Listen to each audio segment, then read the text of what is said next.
My parents always told me, they said, son, when someone gives you an opportunity, you never turn it down. Never.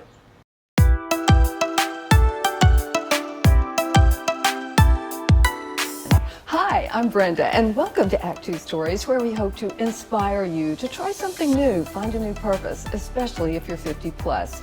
If this sounds pretty good to you, don't forget to subscribe to this YouTube channel, lower right red button, and join our mailing list at actTWOstories.com. Now, this story is all about the power of love, perfect for Valentine's Day. And we're talking about all kinds of love, from your parents, from someone you love very much, from your community, from people who want to help you do well in life. Lenny Simpson has experienced all of that. It is quite a story. And let's begin with part one in his childhood in Wilmington, North Carolina. Both of my parents were educators. They were school teachers with great work ethics and really believed in God. This was Lenny Simpson's neighborhood in Wilmington. Then he was called Linward Simpson. It was the 1950s, and Wilmington was segregated. Wilmington has always been a big, good tennis town. Tennis courts all over. The problem was, if you were the color of me, black, you could not go to those locations and play at all. Except here, on this court, right behind Linward's home. Anyone that played tennis that was of color gathered here. Now, this was known as the Black Country Club. I did slip out of the backyard every day and hid under the shrubs behind the tennis court on my belly looking through.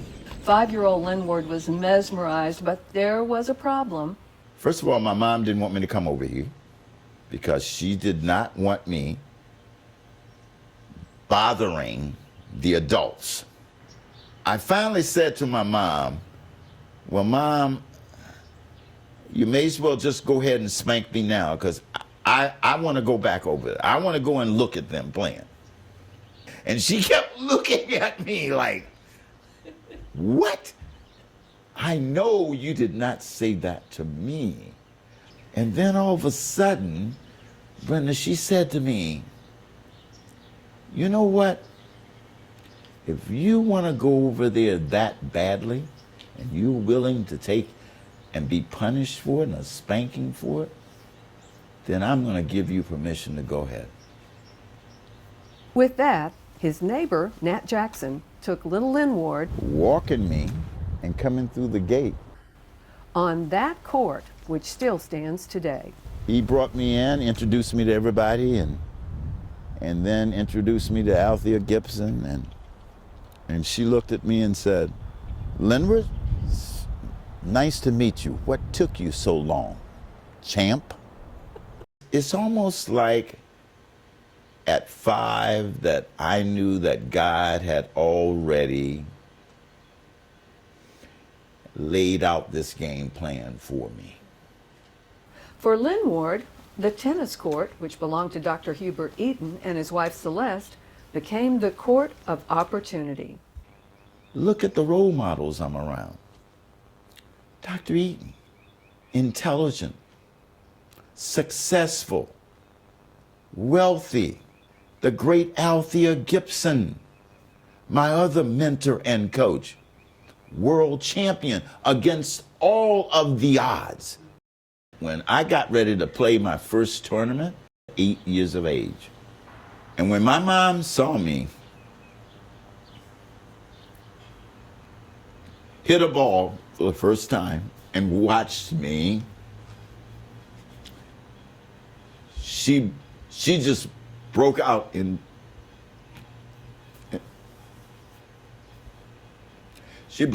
tears in the stands, because she realized the talent that I had and that she maybe had been holding me back from this great opportunity.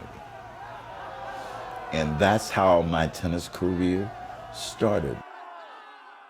My other mentor and coach, who I met at 9, the great Arthur Ashe, for the rest of my entire life. And he was all about education, education. What do you have between your ears? I was going to get my education because I had 2 parents that were educators. Yeah, that was going to happen. He attended 2 private boarding schools on academic and athletic scholarships, attended East Tennessee State University on full scholarship, and captained the tennis team, later coaching it, and went pro in 1973, becoming the first African American to play world team tennis. Later, settling in Knoxville, Tennessee, where he owned a racket club, and in other words, his life was pretty set until 2013, when he returned home to Wilmington and something changed his life. That affected me big time. And that something has changed the lives of so many people since. In the next Act 2 story on the power of love, a homecoming, giving back, and finding a whole new purpose in life. It's a story that hopefully will warm your heart and inspire you to share it with others who might enjoy it as well. In the meantime, we'll see you next time, and thanks so much for joining us on Act 2 Stories.